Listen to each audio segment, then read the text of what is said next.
warahmatullahi wabarakatuh.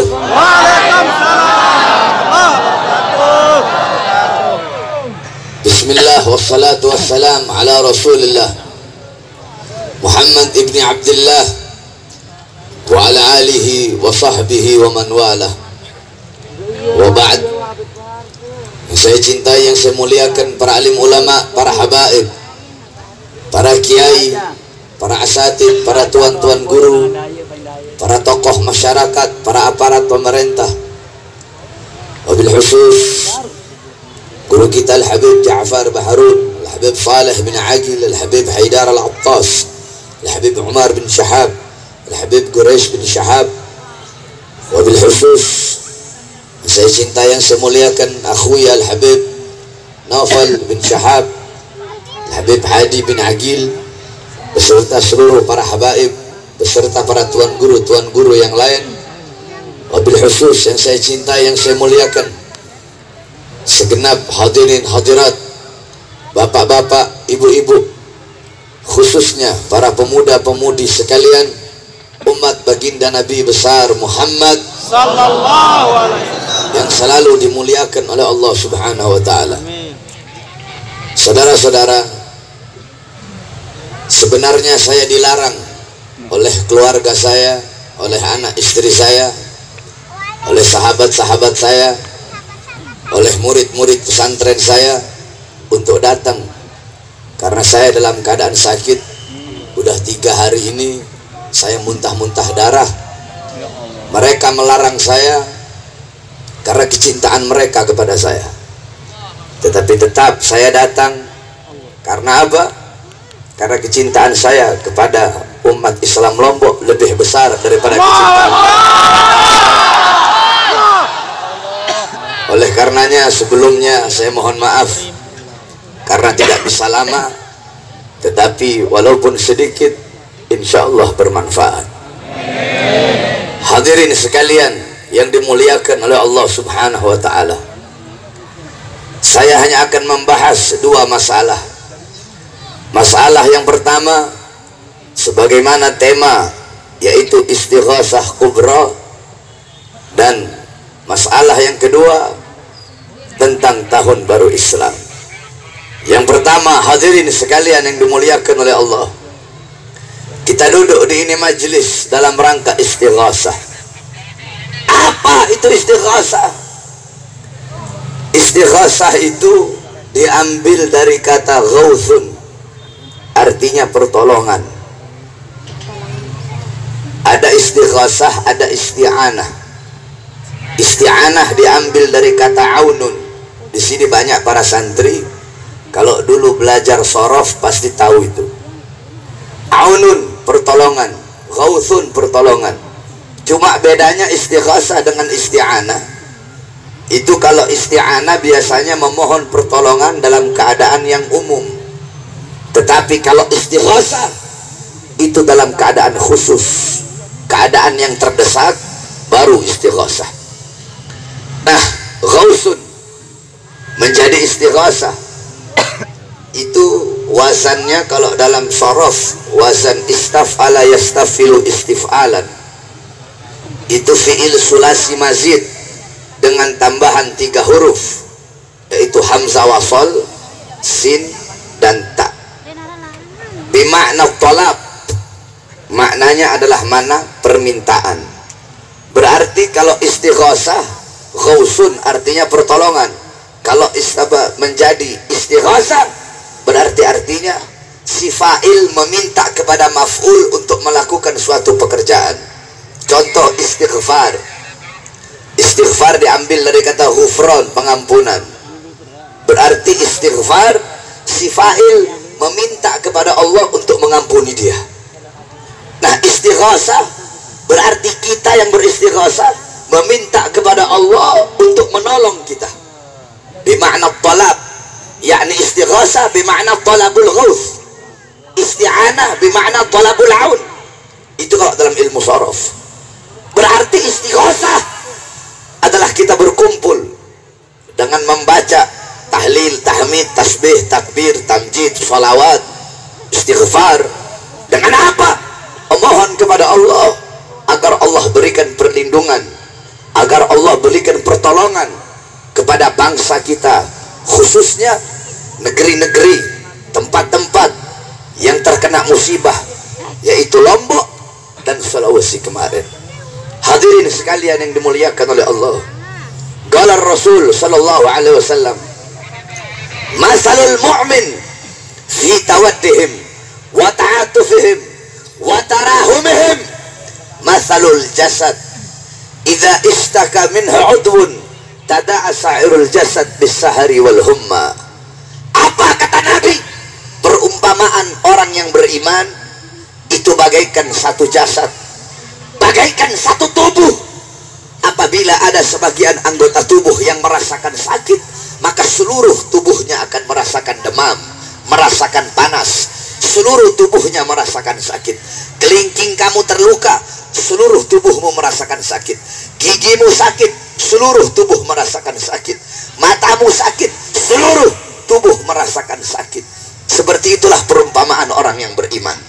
Maka apabila saudara-saudara seiman ditimpa musibah, ditimpa bencana, kemudian kita tidak merasakan penderitaan mereka, tidak meringankan beban mereka, tidak peduli kepada mereka, maka kita tidak pantas disebut orang yang beriman kepada Allah Subhanahu wa Ta'ala.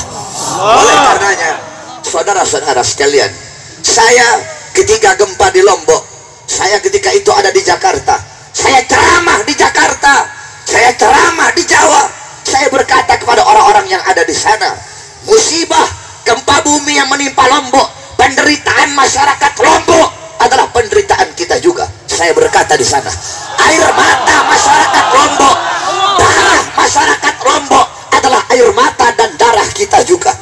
Mereka masyarakat Lombok yang kehilangan harta benda, yang kehilangan rumah, sama seperti kita kehilangan harta benda dan rumah kita.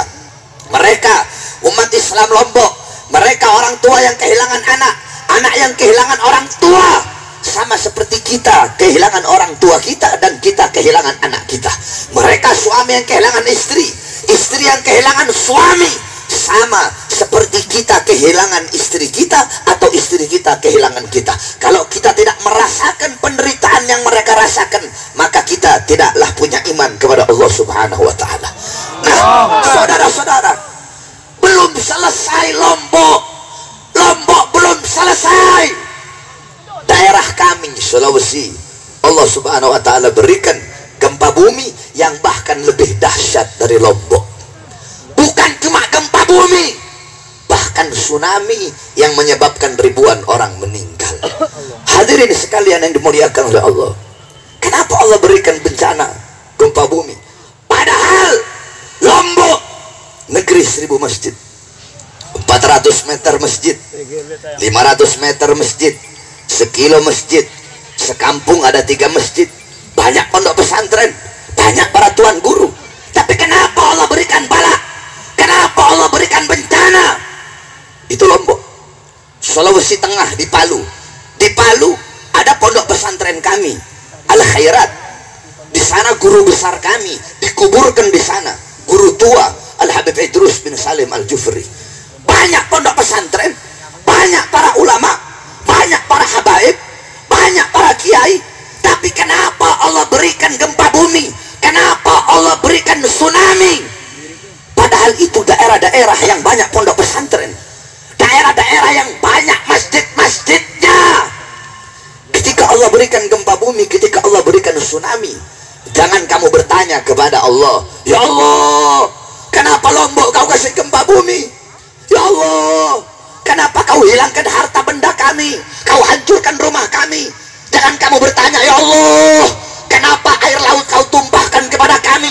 Ya Allah, kenapa kau kasih bala? Kenapa kau kasih musibah? Kenapa kau kasih bencana? Jangan pernah bertanya kepada Allah, tapi tanyakan kepada diri-diri kalian. Tanyakan kepada para penguasa, tanyakan kepada para RT, para RW, para lurah, para camat, para bupati, para wali kota. Tanyakan kepada para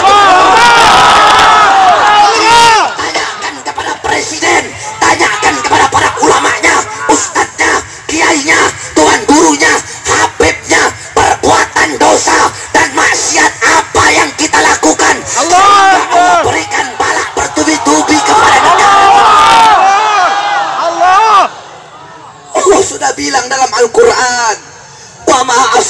asabakum min musibatin fabima kasabat aydikum. Apa-apa yang menimpa kalian daripada musibah, daripada gempa bumi, daripada tanah longsor, daripada kebakaran, daripada tsunami, itu semua akibat perbuatan tangan kalian.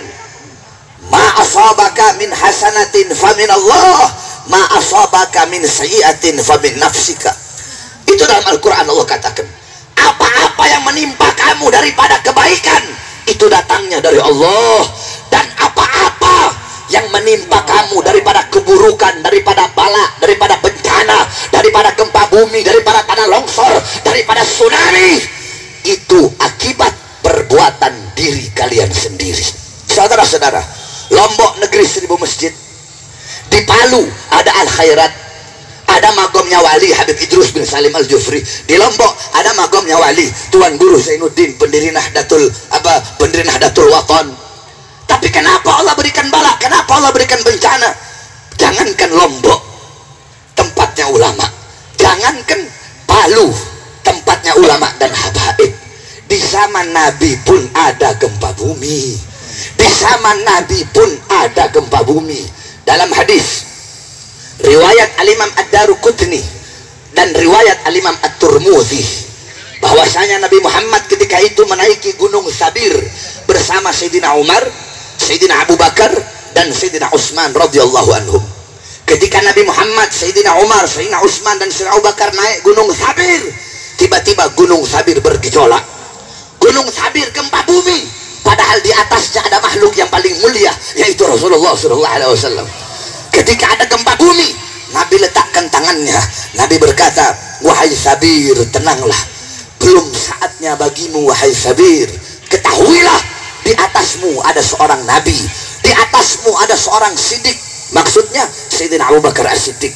Di atasmu ada 2 orang syahid, maksudnya siapa? Sayyidina Umar dan Sayyidina Utsman ibn Affan. Ketika itu berhentilah guncangan Gunung Sabir tersebut. Itu riwayat Al-Imam Daruqutni dan riwayat Imam Tirmidzi. Adapun riwayat Bukhari Muslim, Nabi Muhammad menaiki Gunung Uhud. Ketika Nabi senang naik Gunung Uhud bersama Sayyidina Abu Bakar, Sayyidina Umar, Sayyidina Utsman, tiba-tiba Gunung Uhud bergejolak. Tiba-tiba Gunung Uhud itu bergejolak. Gunung Uhud gempa bumi, Gunung Uhud batu-batunya berjatuhan, padahal di atasnya ada makhluk yang paling mulia. Nabi letakkan tangannya, Nabi berkata, wahai Uhud, belum saatnya bagimu. Wahai Uhud, ketahuilah, di atasmu ada seorang Nabi, di atasmu ada seorang Siddiq, yaitu Sayyidina Abu Bakar, di atasmu ada 2 orang syahid, yaitu Sayyidina Umar dan Sayyidina Utsman bin Affan radhiyallahu anhumah. Maka berhentilah guncangan Gunung Uhud tersebut. Itu di zaman Rasulullah sallallahu alaihi wasallam. Berarti apa, saudara-saudara?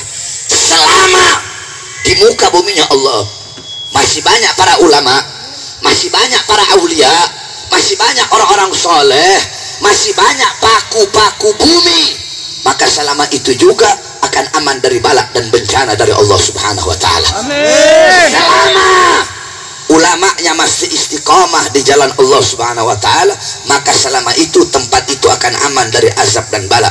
Bukankah Habib Abdullah bin Alwi al-Haddad, sahib ar-ratib, qutb al-irsyad, bukankah beliau berkata, bihim yadfa'ullahul balaya wa yakshifur rasaya wa yusdi kulla khairin wa ni'mati. Dengan sebab keberadaan mereka, para ulama, para aulia, para orang-orang soleh, dengan sebab keberadaan mereka, Allah tahan bala, Allah tahan bencana, Allah tahan musibah, Allah kasih kamu kenikmatan, Allah kasih kamu kebaikan dengan sebab keberadaan mereka, para ulama dan para aulia. Walau lahumu bainal anami ladubdikat jibalun wa ardun lirtikabil khati'ati. Kalau bukan karena karena kehadiran mereka, kalau bukan karena keberadaan mereka, para aulia, para ulama, para orang-orang saleh di tengah-tengah kita, kalau bukan karena keberadaan mereka, maka sudah Allah hancurkan itu gunung, Allah terbangkan itu gunung, Allah runtuhkan ini langit, Allah tumpahkan laut ini ke bumi, hancur ini dunia. Kalau bukan karena keberadaan mereka, para ulama dan aulia. Kenapa hancur ini dunia? Karena terlalu banyak dosa dan maksiat yang kita lakukan, saudara-saudara. Di zaman Sayyidina Umar bin Khattab, ketika apa idza zulzilatil Madinah, dalam hadis idza zulzilatil Madinah, ketika Madinah ditimpa gempa bumi, khataba Umar amaman nas, Sayyidina Umar bin Khattab berkhutbah di hadapan manusia. Apa kata beliau ketika Madinah diguncang? Apa kata beliau? Ya ahlal Madinah, ma'asra'tum ma'ahdastum. Wahai penduduk Madinah, sungguh begitu cepat perbuatan yang kalian lakukan. Maksiat apa? Perbuatan dosa apa yang kalian lakukan? Begitu cepat sehingga Allah kasihlah gempa bumi kepada kita. Wallahi, kata Sayyidina Umar, lain adat, wallahi kami Allah, andaikan besok ada gempa susulan, lain adat, andaikan besok terulang lagi, andaikan besok ada gempa lagi, la akhrujanna min baini adhurikum, aku akan keluar di tengah-tengah kalian, aku akan keluar dari antara kalian, aku akan tinggalkan kalian, aku tidak mau tinggal bersama kalian kalau besok ada gempa susulan. Di zaman Khalifah Umar bin Abdul Aziz ada gempa. Ketika ditimpa gempa bumi, beliau kumpulkan semua para gubernur-gubernur. Apa kata beliau? Hei para gubernur-gubernur, maksiat apa yang kalian lakukan? Perbuatan dosa apa yang kalian lakukan? Sehingga Allah berikan bala, Allah berikan gempa bumi kepada rakyat kalian. Cepat keluarkan harta kalian di jalan Allah untuk menahan bala dan bencana yang datang dari Allah Subhanahu wa Ta'ala. Ketika itu di zaman Sayyidatuna Aisyah radhiyallahu anha, ini yang paling penting. Ja'a Anas ibn Malik wa ba'du sahabah ila Aisyah radhiyallahu anha. Datang kepada Sayyidatuna Aisyah al-Imam Anas ibn Malik. Beliau datang bersama sebagian sahabat. Fayas'alunaha aniz zalazil. Mereka bertanya kepada Sayyidatuna Aisyah tentang masalah gempa bumi. Apa kata Sayyidatuna Aisyah? Beliau jawab, innan nasa, sesungguhnya sekalian manusia, idza istahallu zina, apabila mereka menganggap zina sebagai perbuatan yang halal, wa istibahul khumur, mereka menganggap khamar sebagai perbuatan yang mubah. Lihat bahasanya, bahasanya istahalla, menghalalkan, menganggap halal. Wazannya sama kayak tadi, istighosah. Cuma bedanya, kalau istighosah makna tolak, makna permintaan. Kalau ini maknanya liwijidani ala sifat. Kalau dalam ilmu shorof maknanya liwijidani ala sifat, perasaan hati kepada satu sifat. Maksudnya apa? Menganggap. Jadi istahalla yastahillu istihalan itu dari kata halal. Berarti kalau istahalla berarti menganggap halal. Istibaha dari kata mubah, berarti kalau istibaha menganggap perkara yang mubah. Nah, istahallu zina, mereka manusia, mereka bukan hanya zina, bukan hanya melacur, bukan hanya berzina. Istahallu zina, mereka menganggap zina perbuatan yang halal. Ada orang zina tapi nggak tahu kalau zina itu dosa. Wailun liman la ya'lam marrah, fawailun liman ya'lam walam ya'mal thalatha marrah. Sungguh celaka bagi orang yang tidak tahu, satu kali kecelakaan, dan sungguh celaka bagi orang yang tahu tapi tidak mengamalkan apa yang dia tahu, 3 kali kecelakaan. Ada orang dia nggak tahu kalau mabuk itu dosa, dia nggak tahu. Nah, karena kebodohan dia, karena ketidaktahuan dia, karena dia tidak mau belajar, dia mendapatkan 1 kecelakaan. Ada orang tahu, dia tahu khamar itu dosa, khamar itu najis, dia tahu mabuk itu dosa, dia tahu bukan nggak tahu, tapi tetap dia lakukan. Bahkan dia anggap khamar itu perkara yang dibolehkan, perkara yang biasa. Nah, ini orang yang mendapatkan 3 kecelakaan setelah dia tahu akan haramnya tetapi dia menganggap halal, dia tahu akan larangannya tetapi dia menganggap mubah. Nah, apabila manusia telah menghalalkan zina, zina di mana-mana, pagi siang sore malam zina, yang tua zina, yang muda zina, yang kaya zina, yang miskin zina, anak SD zina, anak SMP zina, anak SMA-nya zina, zina di mana-mana, pelacuran di mana-mana, wa istibahul khumur, khamar di mana-mana. Mereka mabuk, mereka narkoba, mereka hilang akalnya, pagi siang sore malam mabuk, terang-terangan, bahkan mereka bangga dengan mabuknya, mereka menunjukkan bangga dengan perbuatan dosanya.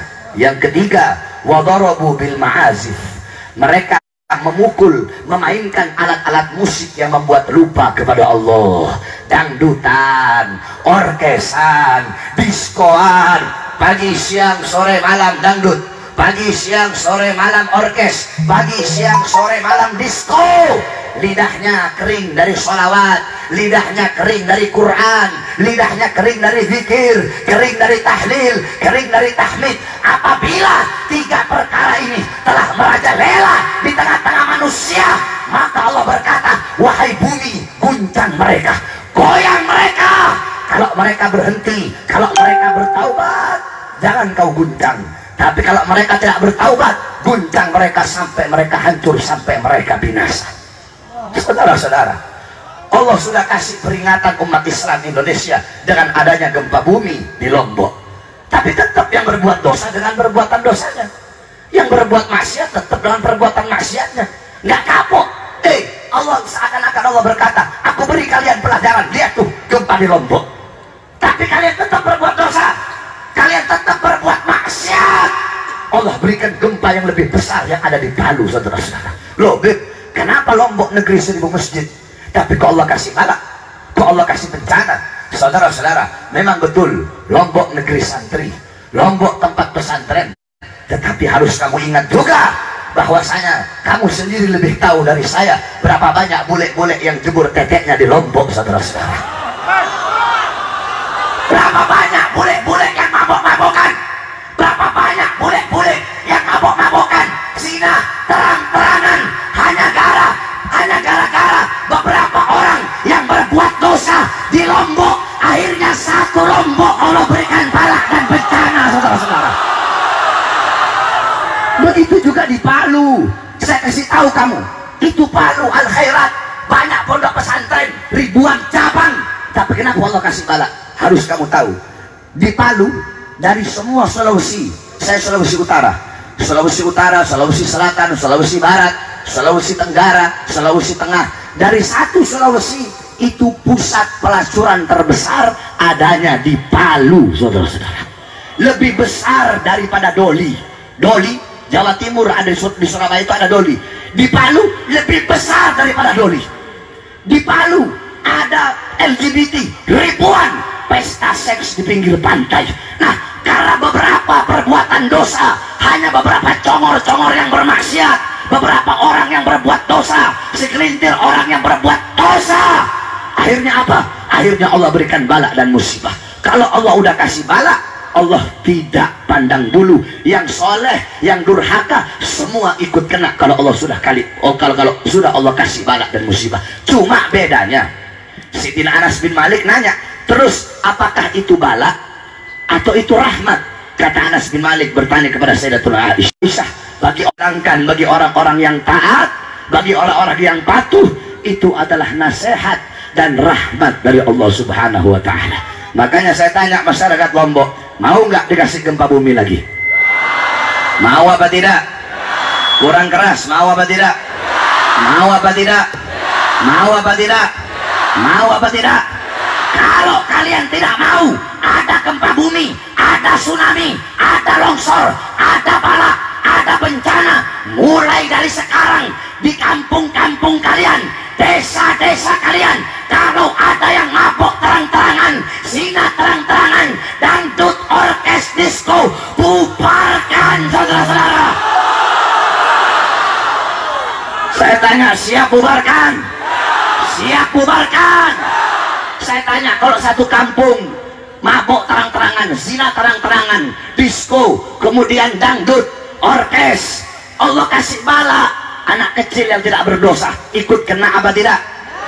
Ikut kena apa tidak? Orang-orang tua yang suka ke masjid, kalau udah Allah kasih bala gempa bumi, mereka ikut kena apa tidak? Ikut kena apa tidak? Mereka ikut kena hanya gara-gara perbuatan-perbuatan dosa orang-orang yang bermaksiat kepada Allah. Bisa jadi juga gempa yang ada di Lombok, gempa yang ada di bumi akibat perbuatan dosa kita yang ada di Jakarta, atau yang ada di mana, atau yang ada di mana, atau yang ada di mana. Karena perbuatan-perbuatan dosa dan maksiat kita, negeri-negeri lain pun Allah berikan bala, musibah dan bencana. Oleh karenanya, dengan adanya istighosah ini, kita memohon kepada Allah agar Allah Subhanahu wa taala selalu lindungi bangsa Indonesia dari bala, dari bencana.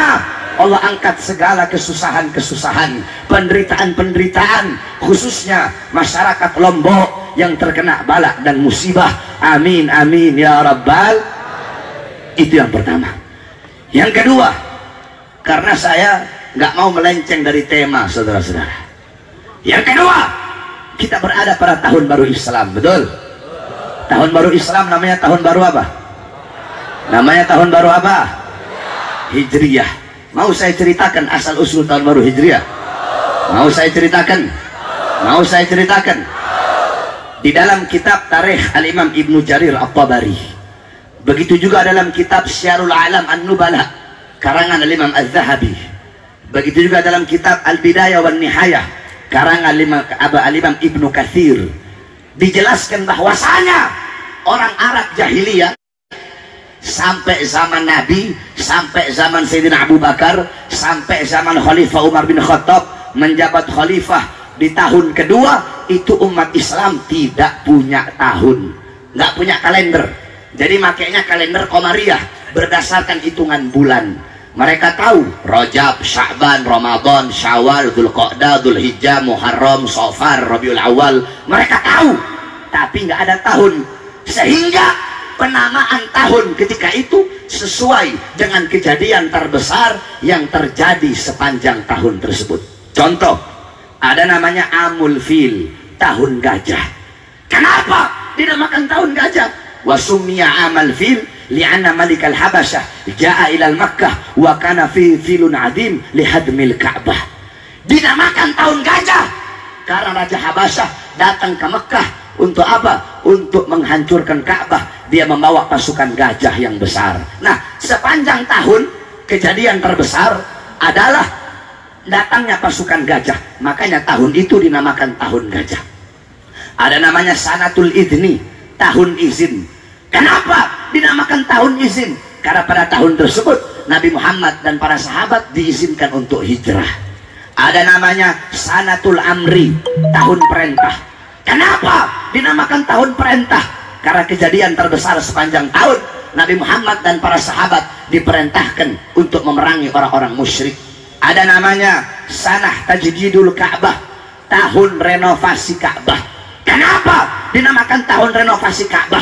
Karena kejadian terbesar sepanjang tahun itu Makkah banjir, sehingga ada beberapa bagian Ka'bah yang rusak kemudian diperbaharui. Makanya dinamakan tahun renovasi Ka'bah. Terus setiap tahun dengan nama yang berbeda-beda. Sanatul Zilzal, Sanatul Zalazil, Sanatul Tamhis. Begitu terus sampai di zaman Khalifah Umar bin Khattab menjabat khalifah di tahun kedua.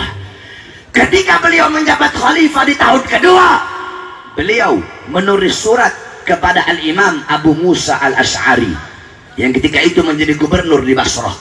Dalam kitab Innahu yu'tina min amiril mu'minin kitaban maktubun fihi Sya'ban walam nadri ayu syai'in abal ahwa Sya'banul madi, Sya'banul an atau Sya'banul mugabbal. Dikatakan di situ, sesungguhnya telah didatangkan kepada kami sebuah tulisan, sebuah surat yang berasal dari Amirul Mukminin Umar bin Khattab. Maktubun fihi, tertulis dalam itu tulisan bulan Sya'ban, tapi nggak ada tahunnya. Kami nggak tahu apa yang harus kami lakukan. Di situ bulan Sya'ban, apakah Sya'ban tahun kemarin, Sya'ban tahun sekarang, atau Sya'ban tahun depan? Karena umat Islam nggak punya tahun. Ketika Sayyidina Umar mendengar kabar tersebut, maka beliau berkata, do'u linnas syai'an liya'rifunahu. Letakkan bagi manusia sesuatu yang dimana dengan sesuatu itu manusia bisa mengenal tahun. Jadi maksudnya Sayyidina Umar, ayo kita bikin kalender buat umat Islam. Faistasara Umar ma'al ashab. Sayyidina Umar bermusyawarah bersama para sahabat untuk menentukan tahun bagi umat Islam. Ada sahabat yang usul, bagaimana kalau tahun umat Islam ditetapkan mulai dari lahirnya Nabi Muhammad. Ada lagi yang usul, bagaimana tahun umat Islam ditetapkan mulai dari wafatnya Nabi Muhammad. Ada lagi yang usul. Bagaimana tahun umat Islam ditetapkan? Mulai dari Nabi Muhammad diangkat menjadi nabi. Dari sekian banyak usulan yang diterima adalah usulan Sayyidina Ali bin Abi Thalib radhiyallahu anhu. Apa usulan beliau? Beliau berkata, tetapkan tahun bagi umat Islam mulai dari kita meninggalkan negeri berhala. Maksudnya apa? Tetapkan tahun umat Islam mulai dari kita hijrah dari Makkah menuju Madinah. Makanya dinamakan tahun Hijriah. Paham? Paham? Jadi tahun Hijriah diambil dari kata apa? Dari kata apa? Jawab yang keras. Dari kata apa? Atas usulannya siapa? Di zaman siapa? Khalifah Umar bin Khattab. Di tahun keberapa? Di tahun kedua. Kira-kira paham? Paham? Paham? Nah, jadi ketika berbicara tentang tahun baru Islam, ketika berbicara tentang tahun baru Hijriah, maka tidak bisa dilepaskan daripada hijrahnya baginda Nabi besar Muhammad. Terus, apa sih itu hijrah? Saudara-saudara, kalau saya mau jelaskan hijrah sampai subuh nggak bakal selesai. Nah, intinya saja menurut sebagian ulama, Al-Imam Suyuti berkata, Al-hijrah intiqal an syai' ila syai'. Al-Imam Qurtubi berkata, Al-hijrah intiqal min maudhi' ila maudhi' wa qasdu tarkil awal itharan lithani. Al-Imam Mujahid berkata, Al-hijrah tarku diyarahum in khafal fitnah wal i'tidari fi dhatillah. Terlalu panjang kalau mau dijelaskan. Intinya, sebenar-benarnya makna hijrah, yang paling betul makna hijrah adalah yang disampaikan oleh Nabi kita Muhammad sallallahu alaihi wasallam. Apa kata Nabi tentang hijrah? Al-muhajir, orang-orang yang berhijrah, man hajara ila ma nahallahu anhu. Orang-orang yang berhijrah adalah orang-orang yang meninggalkan apa-apa yang dilarang oleh Allah atasnya, meninggalkan perbuatan dosa. Allah larang mabuk, kamu tidak mabuk, kamu tinggalkan mabuk, berarti kamu orang yang berhijrah. Allah larang zina, kamu tidak berzina, berarti kamu orang yang berhijrah. Allah larang korupsi, Allah larang mencuri, kamu tidak mencuri, kamu tidak korupsi, berarti kamu orang yang berhijrah. Allah larang makan riba, kamu tidak makan riba, berarti kamu orang yang berhijrah. Setiap orang yang meninggalkan perbuatan dosa, maka orang itu disebut orang yang berhijrah. Oleh karenanya saudara-saudara, di tahun baru yang mulia ini, ayo kita hijrah. Kemarin 1439 Hijriah telah berlalu dari kehidupan kita. Waktu-waktu kemarin yang telah berlalu, menit-menit, jam-jam, hari-hari, minggu-minggu, bulan-bulan, tahun-tahun kemarin yang telah berlalu bukan milik kita. Waktu yang telah berlalu bukan milik kita. Menit, jam, hari, minggu, bulan, tahun yang akan datang juga bukan milik kita. Waktu yang telah berlalu bukan milik kita, yang akan datang bukan milik kita. Terus beb, kapan waktu milik kita beb? Entar aja besok mau tobat, entar aja besok mau minta ampun, entar aja besok. Sekarang maksiat dulu, sekarang mabuk dulu, sekarang ngelacur dulu, sekarang narkoba dulu, sekarang zina dulu, sekarang nongkrong aja dulu, sekarang pakai rok mini aja dulu, besok baru pakai jilbab, besok dan besok bukan waktu milik kalian, sekarang waktu milik kalian. Jangan pernah menunda-nunda. Banyak orang-orang di tengah kalian, mereka masih muda tapi mereka mati. Mereka tidak sakit, sehat tapi mereka mati. Tidak cukupkah itu menjadi pelajaran bagi kita bahwasanya kematian itu benar adanya dan kematian itu datang tanpa pemberitahuan. Oleh karenanya, manfaatkan waktumu. Qala Imam Ghazali, kullu nafasin min anfasik kal jauhar la tugawwam bil hima. Setiap hembusan nafas yang keluar dari jiwamu itu adalah yang tidak ada harganya, permata yang tidak ada nilainya. Apa yang kamu mau cari di muka bumi? Kamu cari apa? Cari harta. Sebanyak apapun harta bisa kamu dapatkan. Mau cari apa? Pangkat presiden, bisa kamu jadi presiden. Mau apa? Mau cari apa? Ilmu. Setinggi apapun ilmu bisa kamu dapatkan. Mau cari apa? Emas segunung bisa kamu dapatkan. Rumah yang mewah, suami yang tampan, istri yang cantik bisa kamu dapatkan di dunia ini. Tetapi mereka memanfaatkan Mereka tidak menyia-nyiakan waktu. Al-Habib Abdullah bin Husain bin Tahir, beliau pernah dikasih jam tangan oleh muridnya. Ketika dikasih jam tangan, lama nggak beliau pakai, itu jam tangan rusak. Muridnya tanya, Habib, mana jam tangan yang dulu pernah saya kasih? Oh, jam tangannya rusak. Coba saya lihat, Habib. Ketika dilihat, oh Habib, ini bukan rusak, ini baterainya habis, jadi harus Habib ganti. Apa jawab beliau? Maaf, saya tidak punya waktu untuk kunyah. Saya tidak mau buang-buang waktu untuk mengunyah makanan. Lebih baik waktu untuk mengunyah makanan itu saya pakai untuk ngajar kalian. Makanya langsung saya telan. Makanya kami punya guru di pondok.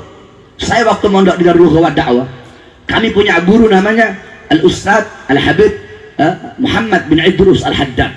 Beliau itu ngajar balaghah, ngajar mustalah hadis, ngajar takhrij hadis, ngajar ilmu rijalul hadis. Sambil jalan ini Habib Muhammad ta'allama wa ta'lima wa dzakara wa tadhkira wa nafal intiya wal ihwan wal istifada wa asala tamassuki bi kitabillah bi sunnati rasulillah ibtigha wajhi la bikri wa ta'ala Allah subhanahu wa ta'ala. Duduk buka kitab, qala muallif kata. Kenapa baca doa sebelum belajarnya mulai dari depan pintu? Karena tidak mau menyia-nyiakan waktu dari mulai masuk pintu sampai ke sini, waktunya terbuang sia-sia. Dari masuk pintu sampai tempat mengajar, dia pakai untuk baca doa sebelum belajar, waktunya habiskan waktunya, saudara-saudara. Ada seorang ulama besar, beliau setiap berapa menit, berapa jam, berapa hari, berapa minggu, berapa bulan, berapa tahun, waktu yang telah kita sia-siakan untuk hal-hal yang tidak bermanfaat. Oleh karena di tahun baru ini hijrah dari apa? Hijrah dari kebodohan menuju kepintaran. Hijrah dari apa? Hijrah haram. Saya bahas apa? Tahun baru Islam. Kalau bahas tahun baru Islam berarti harus bahas hijriyah. Kalau bahas hijriyah berarti harus bahas hijrah. 2019 ganti presiden, hijrah apa bukan? Hijrah apa bukan? Hijrah apa bukan? Berarti saya tanya, kalau saya bahas 2019 ganti presiden, melenceng nggak dari tema? Melenceng nggak dari tema? Melenceng nggak dari tema? Namanya hit, namanya hit. Maka saya tanya masyarakat Lombok, 2019 ganti presiden atau tidak? Kurang keras, ganti apa tidak? Ganti apa tidak? Ganti apa tidak? Ganti apa? Saudara-saudara sekalian yang dimuliakan oleh Allah, kemarin telah digelar ijtima ulama. Ijtima ulama 1, ijtima ulama 2, betul? Ijtima ulama 1 saya nggak hadir. Ijtima ulama 2 saya hadir, tapi saya di luar, rokok di luar, biar yang sepuh-sepuh aja di dalam, saya di luar. Nah saudara-saudara,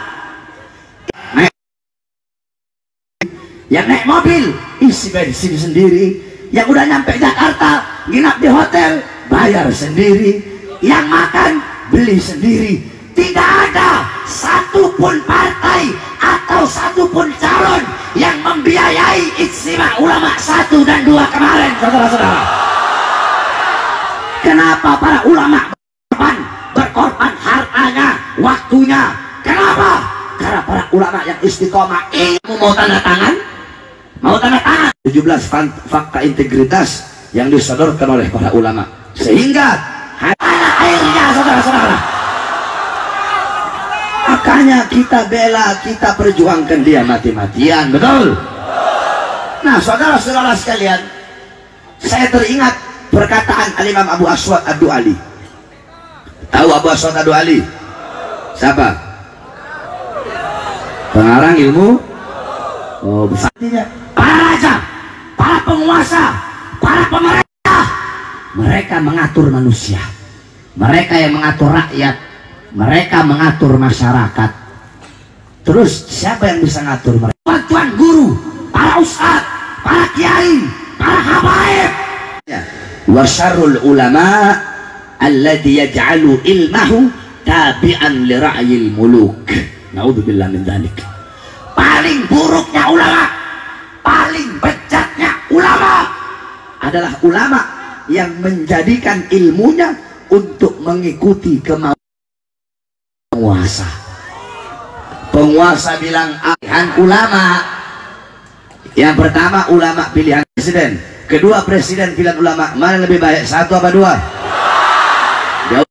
Jikalau kalian ingin Indonesia ke depan menjadi negara yang baik, negara yang makmur, negara yang jaya, negara yang menang, negara yang sejahtera, sejahtera rakyatnya, sejahtera masyarakatnya, sejahtera ekonominya. Kalau kalian ingin Indonesia menjadi negara yang tidak menjadi kacung-kacung asing, tidak menjadi antek-antek asing, seluruh agama, Islamnya, Kristennya, Buddha, Hindunya, menjadi agama yang melindungi seluruh agama, seluruh suku, seluruh bangsa. Indonesia menjadi negara semua agama sama, mau Islam, mau Kristen, salah dia akan disalahkan. Kalian, saya sampaikan, kamu para kepala-kepala keluarga, hei masyarakat Lombok, hei masyarakat NTB, kalau kalian ingin Indonesia menjadi negara baldatun, thayyibatun, warabun ghafur, maka kalian kepala-kepala rumah tangga, jadikan rumah-rumah kalian, kalian para tokoh masyarakat, jadikan desa, kampung, kota, posko yang memenangkan calon yang yaitu Prabowo dan Sandiaga Uno, saudara-saudara. Saya tanya masyarakat Lombok 2019, bohong, presiden kacung asing, presiden pengkhianat bangsa, presiden yang hidup. Habib Hadi udah mukanya kayak Jokowi. Habib Hadi diangkat jadi takut-takut. Orang Lombok kalau takut bukan orang Lombok itu. Orang Lombok itu berani-berani, betul. Kalau ada yang takut, ada orang Lombok penakut, diragukan Lomboknya itu. Saya tanya, partai pendukung penista agama partai apa? Apa? Kenapa SIDE? Kenapa SIDE tidak milih Jokowi? Ada santri ditanya, kenapa SIDE tidak milih Jokowi? Kenapa kamu nggak milih Jokowi? Padahal kan wakilnya Kiai.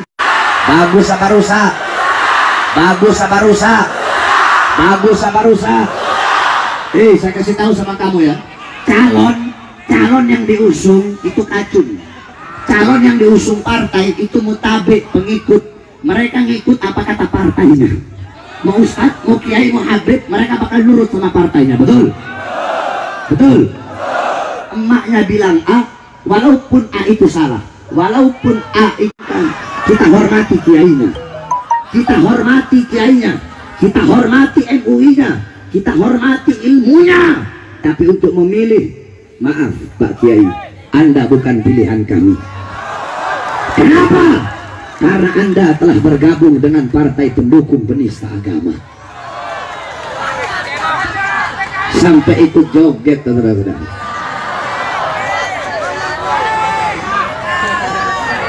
Saya seumur hidup, saya mondok, 15 tahun saya mondok. Saya mondok di Al Khairat itu 11 tahun, di Dalwa 4 tahun, 15 tahun saya mondok. Saya nggak pernah lihat Ustadz Kiai Habib joget bareng sama biduan, nggak pernah saya. Tapi kita hormati keilmuannya, kita hormati ilmunya, sebab kita tidak boleh merendahkan seorang ulama. Tetapi kalau itu ulama udah jadi ulama-ulama yang nggak bener, udah jadi ulama-ulama yang rusak, mohon maaf Pak Kiai, 2019 Anda kami tinggalkan Pak Kiai. 2019 Anda tidak akan kami coblos Pak Kiai. Kenapa?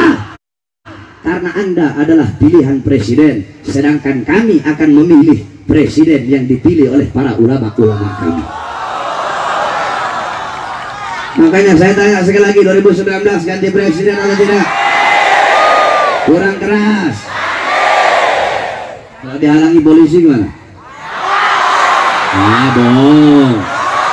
Bohong. Dihalangi polisi lawan apa jangan? Bohong. Dihalangi polisi lawan apa jangan? Kemarin di Surabaya di Riau, kemudian di Surabaya, di Riau, di Tangerang Selatan. 2019 ganti presiden dihadang polisi, bahkan ada santri yang dipukul oleh polisi. Saya tanya, santri Kediri terima apa tidak? Terima apa tidak? Terima apa tidak? Tetapi saya doakan, tadi kedua orang polisi yang saya pegang tangan yang awal saya doakan naik pangkat itu polisi.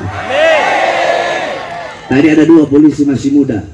Ketika saya lihat dia buka jalan, saya pegang. Yang satu tangannya saya pegang, saya yang megang, bukan polisi yang megang. Saya yang megang tangan polisi itu. Saya berharap mereka berdua kelak menjadi polisi yang naik pangkat dan jabatannya. Amin ya rabbal alamin. Dan insya Allah polisi di sini polisi baik semua. Amin. Nah, saudara-saudara, polisi itu harusnya adil, betul? Betul. 2019 ganti presiden dibubarkan, 2019 tetap Jokowi dibiarkan, dilindungi. Saya tanya masyarakat Lombok, adil apa tidak? Adil apa tidak? Adil apa tidak? Padahal dua-duanya dilindungi oleh konstitusi, betul? Kalau 2019 ganti presiden dibubarkan, 2019 tetap Jokowi juga harus dibubarkan, betul? Kalian juga kami sampaikan, pendukung Jokowi, kalau kalian nggak suka dengan 2019 ganti presiden, kita ini nggak mau ribut, betul? Kita nggak mau perang, betul? Kita sama-sama saudara, betul? Sebangsa, setanah air, betul? Kalau kalian nggak suka 2019 ganti presiden, ini negara demokrasi, siapapun berhak memilih, betul? Kalau kalian nggak suka 2019 ganti presiden, jangan sewa oknum-oknum polisi, jangan sewa preman bayaran, jangan sewa ormas bayaran buat bubarin acara 2019 ganti presiden. Kalau kalian nggak suka, bikin acara lain. Acara apa? Pakai 2019 tetap si cungkring, 2019 tetap si lengek, 2019 tetap si kacung, 2019 tetap muka polos otak iblis, 2019 tetap si pemberi janji palsu, 2019 tetap si pencitraan. Pakai, betul? Jangan main bubar-bubarin. Kalian juga polisi, saya sampaikan, kalian polisi adalah anak kandung rakyat, kalian pelayan rakyat, kalian pelayan masyarakat. Kalian para polisi, seragam kalian, motor kalian, mobil kalian, rumah dinas kalian, gaji kalian, itu dari hasil keringat dan daki rakyat. Kalian harus melayani rakyat, bukan memperlakukan rakyat seperti binatang. Polisi harusnya adil, betul? Polisi harusnya jadi wasit, betul? Jadi apa? Jadi apa? Wasit boleh nggak pro kanan? Boleh nggak pro kiri? Harus di tengah? Harus A? Saya tanya, wasit boleh nggak ikut main bola? Boleh apa tidak? Boleh apa tidak? Kalau wasit ikut nendang bola, ikut main bola, bela klub yang sebelah kiri, kira-kira penonton klub sebelah kanan turun ke lapangan apa tidak? Turun ke lapangan apa tidak? Diapain tuh wasit? Dikeroyok, betul? Bisa-bisa sama orang Lombok dibakar, betul? Nah, kalian polisi itu wasit, adil dong, di tengah. Jangan berpihak kepada siapa yang beri kalian duit, jangan berpihak kepada siapa yang beri kalian makan, jangan berpihak kepada siapapun. Kalian telah disumpah dengan menuju kemenangan, siap menuju kejayaan, siap menuju kemakmuran. Allahu Akbar, Allahu Akbar, Allahu Akbar. 2019, 2019, 2019. Allahu Akbar. Tetapi terakhir kami sampaikan kepada Bapak Prabowo Subianto dan Sandiaga Uno, umat Islam, berdiri, nggak apa-apa, berdiri, nggak apa-apa. Kami sampaikan, kepada Prabowo Subianto dan Sandiaga Uno, umat Islam telah meletakkan amanah dan tanggung jawab di pundak kalian. Betul? Betul. Amanah tanggung jawab yang besar. Betul. Kami umat Islam, para santri, para kiai, para habaib yang istiqomah di seluruh Indonesia, kami akan berjuang mati-matian. Kami akan berdoa, kami akan berikhtiar, berusaha dengan darah, dengan air mata, dengan keringat untuk memenangkan kalian pada 2019 nanti. Dan jikalau dengan izin Allah kalian menang, amin, amin, amin. Ketika menang, ternyata kalian khianati ulama, kalian khianati habaib, kalian khianati kiai, kalian khianati santri, kalian khianati Habib Rizik, kalian khianati bangsa, kalian khianati negara. Kami Allah, kami yang naikkan, kami juga yang akan turunkan. Allahu Akbar. Masyarakat Lombok siap melawan kebatilan, siap melawan kezaliman, dari manapun datangnya kebatilan, siap melawan, siap berperang, siap berdiri, siap tidak tunduk kepada kemaksiatan, siap tidak patuh kepada kezaliman. Allahu Akbar, Allahu Akbar. Siap hancur demi Indonesia, siap binasa demi NKRI, siap binasa demi Pancasila, siap mati demi merah putih. Allahu Akbar, Allahu Akbar. Hidup Islam, hidup Islam. Indonesia merdeka, merdeka, merdeka. Allahu Akbar, Allahu Akbar, Allahu Akbar. Mudah-mudahan Allah berikan kemenangan pada umat Islam. Allah hancurkan musuh-musuh Islam. Allah Subhanahu wa taala ringankan beban-beban saudara-saudara kita terkena musibah, baik di negeri kita Lombok atau saudara-saudara kita di Palu dan Donggala. Amin ya rabbal alamin. Allahumma ansur muslimin wal muslimat fi biladil Indonesia, khususan fi Madinah Lombok wa Palu wa Donggala wa haulahunna. Allahumma ya arhamar rahimin, irhamna warhamhum fa innaka khairur rahimin, warzuqna warzuqhum fa innaka khairur raziqin. Ya Rabbana syarifna wa karimna bi ru'yati sayyidina al-Mustafa Rasulullah sallallahu alaihi wasallam.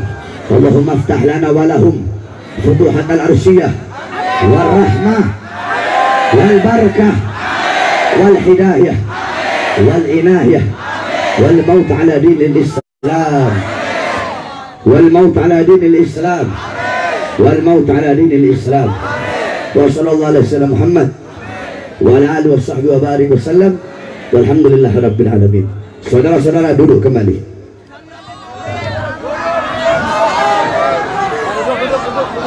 Terakhir saya mohon doa kepada saudara-saudara. Tadi dari villa ketika mau berangkat kemari saya mendapat kabar bahwa saya punya anak masuk rumah sakit yang umur 6 bulan, yaitu Muhammad Rizik Ali. Saya minta saudara-saudara bersedia sudi untuk membacakan Fatihah untuk anak saya agar Allah angkat penyakitnya. Al-Fatihah biniyati syifa li Sayyid Ali Rizik bin Bahar bin Smith al-Hadhaniyah wa ala kulli nabi salihah wa ala hadratin nabi sallallahu al-Fatihah. Bismillahirrahmanirrahim.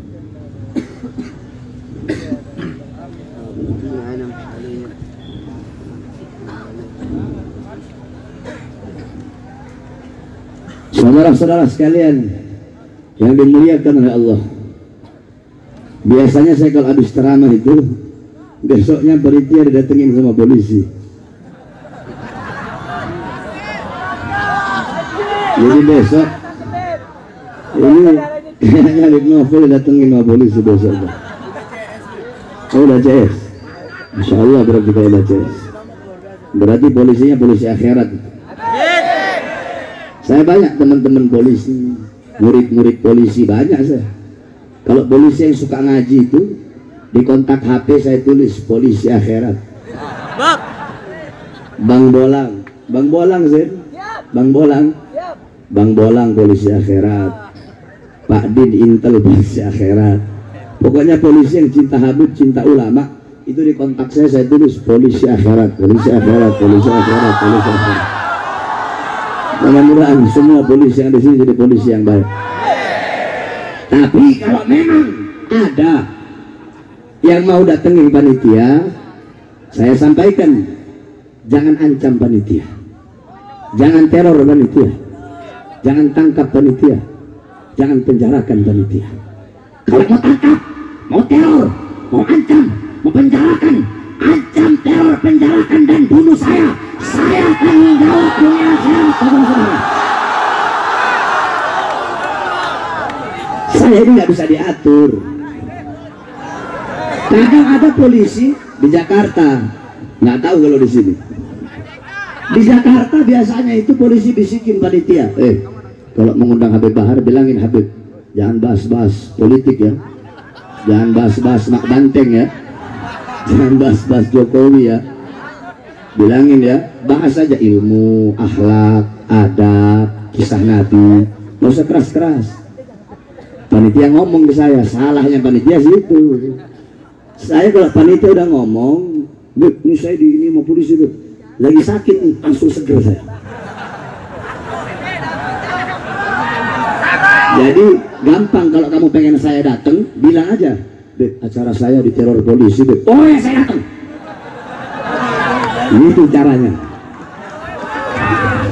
Ada satu panitia di Jakarta, saya lagi sakit, nggak bisa gerak. Beb, tolongin Beb. 4 hari polisi datang ke rumah, Beb, diteror nih, di foto-fotonya, Beb. Langsung sehat. Ayo berangkat. Jadi kalau polisi jangan ngatur-ngatur saya mau ceramah harus ini. Kalau polisi mau atur saya ceramah harus bahas ini, jangan suruh saya ceramah, suruh polisi dan naik atas ini ceramah. Makanya saya sampaikan kepada pemuda-pemudi Lombok, pemuda-pemudi Lombok, saya titipkan amanat kepada kalian semua. Jikalau satu saat nanti saya dibunuh, saya diracun, saya diculik, saya dibunuh, saya dihilangkan karena menyampaikan kebenaran, karena melawan kezaliman, berjanjilah wahai pemuda-pemudi Lombok, jikalau satu saat nanti saya dibunuh, saya diracun, saya dipotong-potong, saya dihilangkan, saya dipenjara, saya dibunuh karena menyampaikan kebenaran, berjanjilah demi Allah, jangan pernah kalian padamkan api-api perjuangan yang selama ini telah saya lakukan. Allahu Akbar, Allahu Akbar. Pemuda Lombok siap teruskan perjuangan, siap lanjutkan perjuangan. Allahu Akbar, Allahu Akbar. Ini saja dapat saya sampaikan, kurang lebihnya saya mohon maaf. Walafu minkum. Wassalamualaikum warahmatullahi